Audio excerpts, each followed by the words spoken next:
Tengo 77 años y estoy a punto de contarte algo que mi familia, mis amigas y toda mi generación nunca me dijeron. ¿Crees que ser una buena persona significa no molestar a nadie? ¿Que el amor verdadero es aguantar todo en silencio? ¿Que la madurez es tragarse tus propias necesidades para que otros sean felices? Mentira. Todo eso es mentira. Pasé 70 años creyendo que ser virtuosa era desaparecer, que mi valor como mujer estaba en qué tanto podía dar sin pedir nada a cambio. ¿Y saben qué descubrí? Que esa virtud casi me mata por dentro.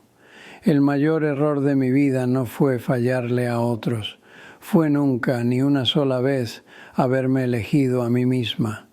Estoy compartiendo esto porque duele guardármelo. Si estás dispuesto a escuchar la historia de una mujer vieja que finalmente aprendió a decir la verdad, por favor suscríbete para quedarte conmigo. Me da valor seguir hablando. Y si alguna vez has sentido que desapareciste de tu propia vida para hacer felices a otros, déjame saber en los comentarios. Me encantaría saber que no soy la única. Tengo 77 años y recién ahora entiendo que el mayor error de mi vida no fue fallarle a otros. Fue nunca haberme elegido, ni una sola vez. Me acuerdo perfectamente de una tarde cualquiera de hace 30 años.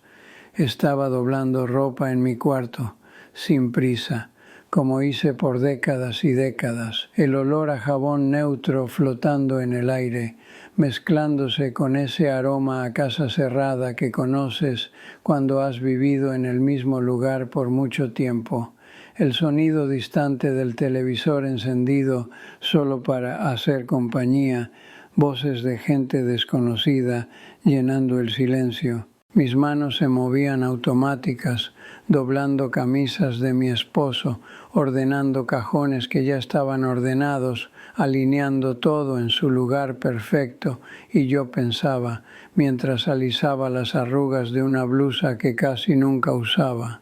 Si hago todo bien, si mantengo todo en su lugar, si no causo problemas, tal vez eso sea suficiente para merecer mi lugar en este mundo. ¿Sabes qué es lo más raro? La gente siempre me decía que era fuerte, que aguantaba todo, que era un ejemplo. Y yo me sentía genuinamente orgullosa de eso, como si fuera una medalla invisible que llevaba en el pecho, brillando cada vez que alguien me reconocía esa fortaleza. Recuerdo esas conversaciones en la cocina de mi hermana o después de misa, cuando las otras mujeres me miraban con esa mezcla de admiración y lástima. Las sonrisas educadas cuando me elogiaban por ser tan aguantadora. Las manos que me tocaban el hombro con ese gesto suave de reconocimiento, como diciéndome, tú sí sabes lo que es la vida. El café que se enfriaba en la taza porque siempre estaba ocupada escuchando los problemas de otros, resolviendo las crisis de otros, siendo útil para otros, mis propios labios tocando apenas el borde de la taza, fingiendo que tomaba mientras mi atención completa estaba puesta en quien me necesitara en ese momento. Ser elogiada por soportar dolor no me parecía extraño entonces, me parecía reconocimiento genuino, como si hubiera encontrado mi verdadero propósito en la vida, ser la que aguanta sin quebrarse, la que no se queja sin importar qué pase, la que siempre dice que sí, aunque por dentro tenga ganas de salir corriendo. Y así fue como me convertí en experta en desaparecer, no de golpe, no dramáticamente, sino poco a poco, sonrisa a sonrisa, está bien tras está bien. Siempre que alguien me preguntaba qué quería yo, qué necesitaba yo, qué soñaba yo, mi respuesta salía automática como un reflejo entrenado. No necesito mucho. Mi propia voz sonando firme, convincente, como si realmente creyera en esas palabras. No necesito mucho, estoy bien así, no te preocupes por mí. Era como un disco rayado que se repetía sin que yo siquiera lo pensara. Las palabras salían solas, protegiendo a todos de la incomodidad de tener que ocuparse realmente de lo que yo pudiera querer. Y en el fondo, muy en el fondo, había una lógica que me tranquilizaba y me aterrorizaba al mismo tiempo. Si no pido nada, no corro el riesgo de decepcionarme. Si no espero nada para mí, nadie me puede fallar. Si me hago pequeñita en mis deseos, si me vuelvo invisible en mis necesidades, quizás el mundo me deje quedarme tranquila en mi rinconcito sin causar molestias. Pasé décadas enteras llamando supervivencia virtud, confundiendo resignación con sabiduría, creyendo que mi capacidad de desaparecer era en realidad una forma superior de amar. Aprendí temprano, muy temprano, que buena persona era la que no molesta nunca, la que se hace chiquita cuando hay problemas, la que sonríe cuando no tiene ganas, la que dice está perfecto cuando nada está perfecto, la que se traga las palabras que realmente quiere decir y las reemplaza por las palabras que otros necesitan escuchar. Creí con todo mi corazón que el amor verdadero era aguantar, que la madurez era tragarse todo sin protestar, que tomar tiempo para mí, pensar en mí, elegir por mí, era egoísmo puro y simple. Y así, con esa filosofía tan bonita y tan destructiva, construí lo que desde afuera parecía una vida perfecta. Una vida donde yo era la esposa que nunca da problemas, la madre que siempre está disponible sin importar la hora, la hija que nunca defrauda las expectativas familiares, la vecina que siempre ayuda sin pedir nada a cambio, la amiga que escucha todos los dramas pero nunca cuenta los propios, una vida que parecía correcta, ordenada, respetable, una vida que todos admiraban por su estabilidad y su aparente armonía, pero había algo que yo no sabía entonces, algo que nadie me había advertido. Había algo que se estaba acumulando en silencio día tras día, año tras año, década tras década, como sedimento en el fondo de un río que nunca se limpia, como polvo que se asienta en lugares donde nunca llega la escoba, y ese algo muy pronto iba a necesitar salir. Pero eso viene después. Por ahora, en esta tarde de ropa doblada y televisor de compañía, yo todavía creía que había encontrado la fórmula perfecta para ser feliz. Qué equivocada estaba. No hubo un gran trauma. Eso es lo que más me confunde cuando miro hacia atrás. No hubo gritos, ni portazos, ni traiciones dramáticas. No hubo una enfermedad terrible, ni una pérdida devastadora que me partiera por la mitad. Nada de esas cosas que uno ve en las películas y piensa, ah, claro, por eso esta mujer está rota. No, lo mío fue mucho más sutil, mucho más silencioso. Fueron los pequeños olvidos diarios, mis ganas, mis opiniones, mis sueños que fui empujando para después, siempre para después, hasta que después se volvió nunca, sin que yo me diera cuenta. Me acuerdo de la primera vez que noté que el día se me hacía demasiado largo, sin motivo claro. Era un martes común, había terminado todas mis tareas, la casa estaba impecable, la comida lista, todo en su lugar, como siempre. Y sin embargo, a las 4 de la tarde, el relojio en la pared de la cocina hacía un tic-tac que me sonaba ensordecedor. La casa estaba demasiado silenciosa para esa hora. Normalmente habría ruido, movimiento, gente necesitando algo, pero ese día no. Ese día me senté en mi silla de siempre y me quedé ahí, mirando las manecillas moverse, preguntándome por qué me sentía tan cansada si no había hecho nada especialmente difícil. ¿Por qué el tiempo parecía haberse vuelto pegajoso, lento, como miel derramada?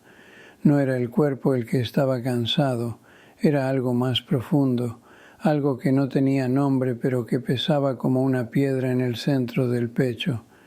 Y después empecé a notar otra cosa extraña. Podía estar sentada en la sala, con gente alrededor, con conversaciones pasando por todos lados, con risas y comentarios y historias, y aún así sentirme completamente ausente, como si hubiera una pared de vidrio invisible entre yo y el resto del mundo. Las conversas pasaban por encima de mí como agua sobre una piedra. Las risas sonaban lejanas aunque las personas estuvieran al lado mío. Los chistes los entendía un segundo después que todos los demás, como si mi cerebro funcionara con retraso, y lo peor era que nadie parecía notarlo. Nadie decía, oye, ¿estás bien? Te veo distante. No, porque yo había perfeccionado tanto el arte de estar presente sin estar presente, que mi ausencia se había vuelto invisible hasta para mí misma. Tal vez había desaparecido tan despacio que nadie se dio cuenta, ni siquiera yo. Empecé a llevar cuenta mentalmente de las pequeñas concesiones que hacía cada día, pequeñas cosas que nadie más recordaba, pero que yo sí, como el programa de televisión que quería ver pero que cambiaba porque a otro no le gustaba, o la comida que tenía ganas de cocinar, pero que no hacía porque sabía que alguien iba a poner cara rara, o las veces que tenía una opinión diferente sobre algo, política, vecinos, familia, pero me quedaba callada porque era más fácil que discutir, más cómodo para todos que yo simplemente asintiera y siguiera adelante.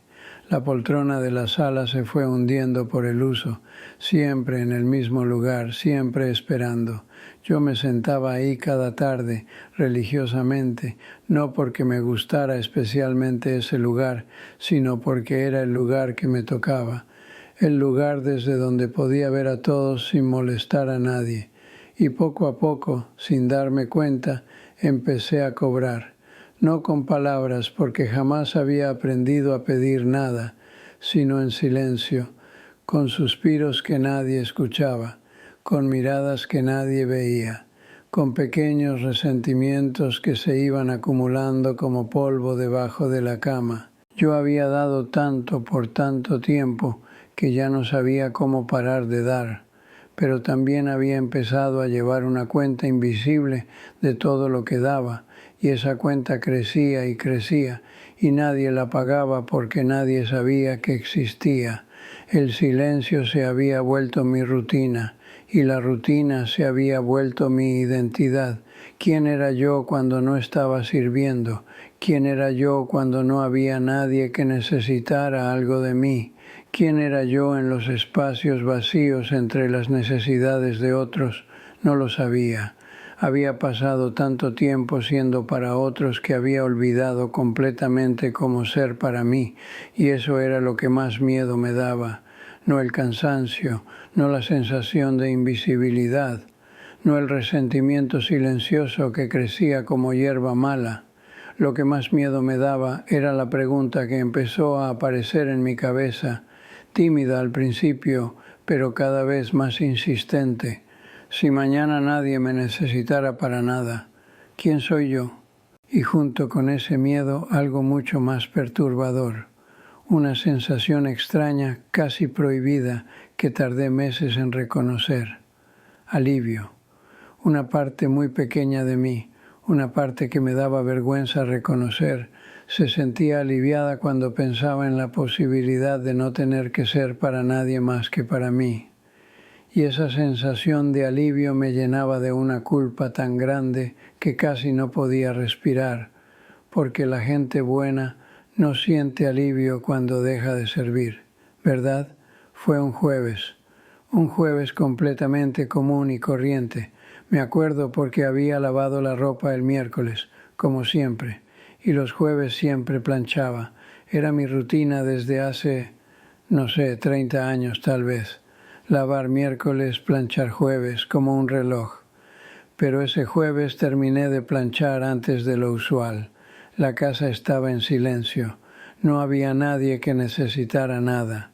Ni una llamada telefónica, ni alguien pidiendo consejo, ni ninguna crisis pequeña que resolver. Me senté en mi poltrona de siempre, la misma poltrona donde me había sentado miles de tardes antes, pero esta vez algo era diferente. El televisor estaba apagado y yo no tenía ganas de prenderlo. En la pantalla negra podía ver mi reflejo, borroso, distorsionado, pero ahí estaba yo. Una mujer de 77 años sentada en una poltrona gastada, en una casa demasiado silenciosa, con las manos vacías por primera vez en décadas. Y fue ahí, mirando mi propia cara reflejada en esa pantalla oscura, que me hice una pregunta que me cambió todo. ¿Quién soy yo cuando no tengo ninguna función? La pregunta llegó así de simple, así de directa, sin dramática, sin música de fondo, sin nada que anunciara que este iba a ser uno de los momentos más importantes de mi vida.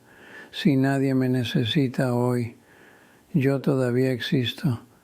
Y junto con esa pregunta vino algo que me asustó tanto que mi corazón se aceleró como si hubiera visto un fantasma. Alivio, alivio puro y cristalino. Por primera vez en mi vida, por primera vez en 70 y tantos años, me sentí aliviada de no tener que ser para nadie más que para mí. Y inmediatamente después del alivio vino la culpa, una culpa tan grande, tan pesada, que me dolió físicamente.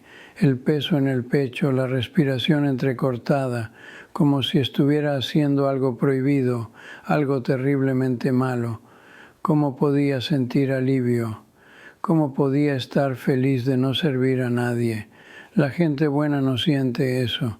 La gente buena se siente realizada ayudando a otros. La gente buena encuentra propósito en ser útil, pero yo me sentía libre y esa libertad me daba terror. Me quedé ahí sentada con el corazón latiendo fuerte, sintiendo como si acabara de descubrir un secreto horrible sobre mí misma. Como si acabara de encontrar pruebas de que en el fondo, muy en el fondo, yo era una persona egoísta, mala, indigna de todo el amor que había recibido. Los días siguientes intenté volver a la normalidad. Busqué cosas que hacer, gente a quien ayudar, problemas que resolver. Me moví por la casa como siempre, mantuve mi rutina como siempre, sonreí cuando correspondía como siempre. Pero algo había cambiado, algo se había roto o se había arreglado. No estaba segura de qué. Cada vez que hacía algo para otros, me escuchaba a mí misma, no solo mis palabras, sino mis motivaciones reales. Y lo que escuchaba me perturbaba. ¿Estaba ayudando porque realmente quería ayudar o porque tenía miedo de lo que pasaría si no lo hacía? Miedo de decepcionar, de ser rechazada, de quedarme sola. ¿Era amor lo que me motivaba o era miedo disfrazado de amor? Y la pregunta más terrible de todas, ¿cuándo había sido la última vez que hice algo solo porque yo quería hacerlo? No podía recordarlo. Literalmente no podía recordar una sola decisión reciente que hubiera tomado basándome únicamente en lo que yo quería. Hasta las cosas más pequeñas. El color de las cortinas de mi cuarto las había elegido porque sabía que a mi esposo le gustaban los colores neutros. La marca de café que compraba, la que estaba en descuento, no la que a mí me gustaba más. El programa de televisión que veía, el que era menos controvertido, menos molesto para otros. Todo, absolutamente todo en mi vida había sido decidido con los demás en mente, y yo había desaparecido tan completamente que ya ni siquiera sabía qué me gustaba realmente. Me gustaba el café con azúcar o sin azúcar, sin los demás influyendo, sin la preocupación por la diabetes de mi esposo o los comentarios sobre el peso. ¿Cómo me gustaba a mí mi café? No lo sabía. Esa noche me quedé despierta hasta muy tarde. Algo que no hacía nunca porque siempre me preocupaba hacer ruido, molestar, alterar la rutina de la casa. Pero esa noche me quedé en la cocina con una taza de café, con azúcar porque quise probar. y admití algo que nunca antes me había atrevido a pensar. Tal vez el error no había sido vivir para otros. Tal vez el error había sido olvidarme completamente de mí.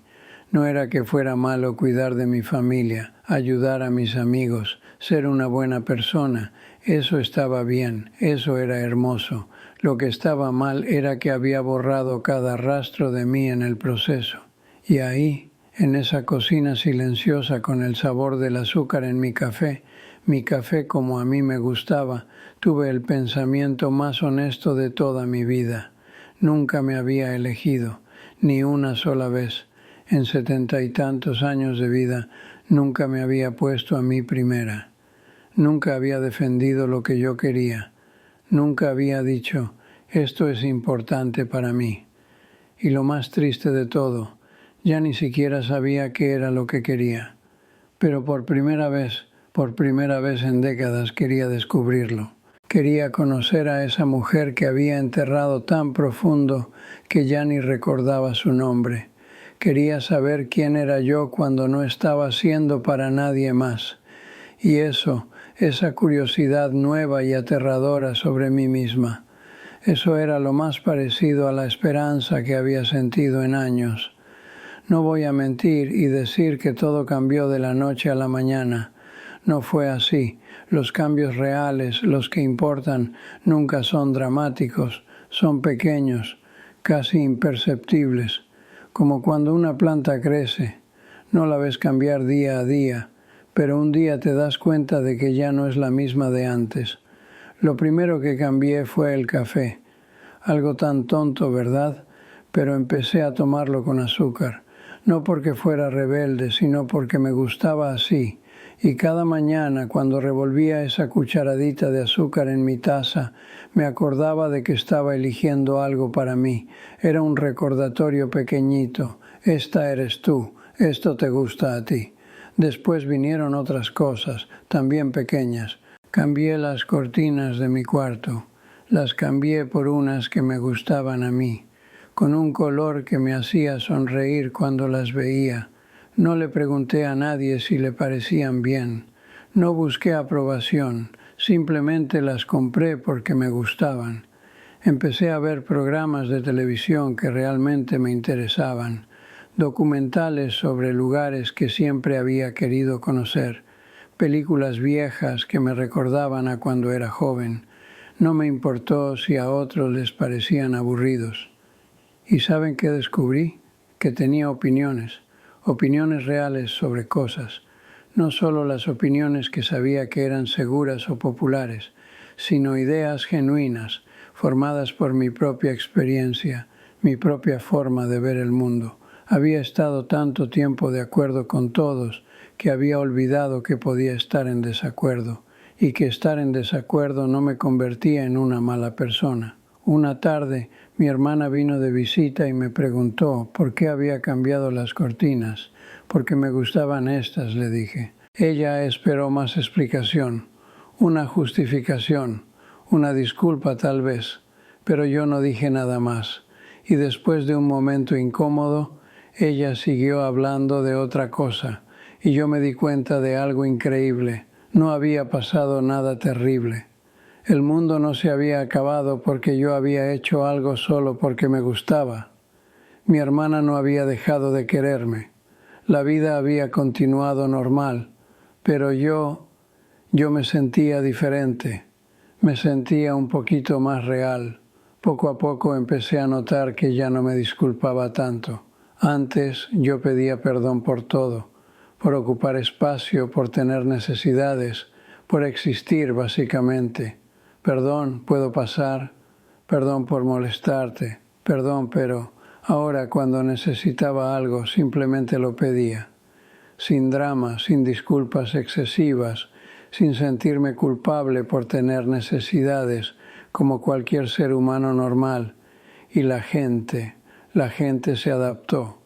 Resulta que el mundo no necesitaba que yo fuera invisible para funcionar bien. Volví a mirar fotografías viejas, fotos de cuando era joven, de cuando recién me había casado, de cuando mis hijos eran pequeños, y por primera vez en décadas no las miré con nostalgia o arrepentimiento, las miré con compasión, compasión por esa mujer joven que había creído que amar era desaparecer, que había pensado que ser buena era no tener necesidades, que había vivido con tanto miedo de ser rechazada que había elegido rechazarse a sí misma primero. Esa fue mi vida, la vida que pude vivir con lo que sabía en ese momento, con las herramientas que tenía, con el entendimiento que había recibido de mi familia, mi época, mi mundo.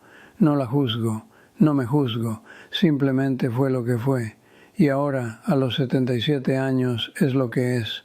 No voy a refacer mi vida, no voy a intentar recuperar décadas perdidas o arreglar cada error que cometí.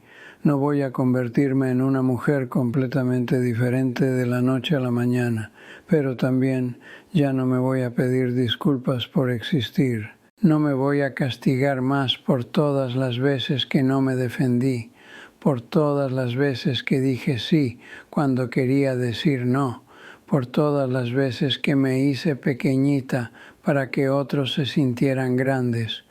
Ya no me voy a flagelar por no haber sabido antes lo que sé ahora. Ahora, cuando me siento en mi poltrona, la misma poltrona de siempre, pero que ahora se siente diferente, ya no es porque sea el lugar que me toca, es porque elijo sentarme ahí, porque me gusta ver la luz que entra por la ventana a esa hora del día, porque desde ahí puedo ver el jardín que ahora estoy cultivando con plantas que me gustan a mí. El silencio de mi casa ya no me pesa. No es un silencio vacío que me recuerda todo lo que no tengo o todo lo que perdí. Es un silencio que me pertenece, un silencio que no tengo que llenar con actividades para otros o preocupaciones por otros. Es mi silencio y es hermoso. Algunas tardes me preparo mi café con azúcar y me siento en mi poltrona sin prender el televisor. Solo me quedo ahí, conmigo misma, sin sentir que tengo que estar haciendo algo productivo o útil para alguien. Y en esos momentos siento algo que no había sentido en décadas: paz. No es una paz perfecta.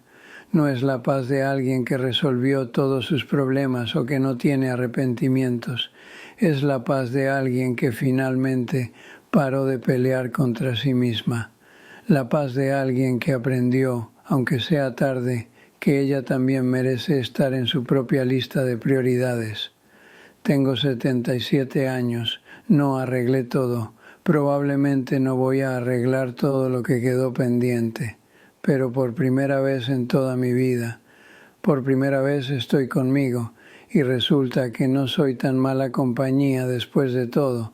De hecho, me estoy empezando a caer bien y eso, a los 77 años, es lo más cerca de la felicidad que he estado jamás. No es la felicidad que creía que necesitaba cuando era joven. No es la felicidad de los cuentos de hadas o de las películas románticas. Es algo mucho más simple y mucho más profundo. Es la felicidad de finalmente estar en casa conmigo misma. Y después de toda una vida de estar perdida, eso se siente como un milagro.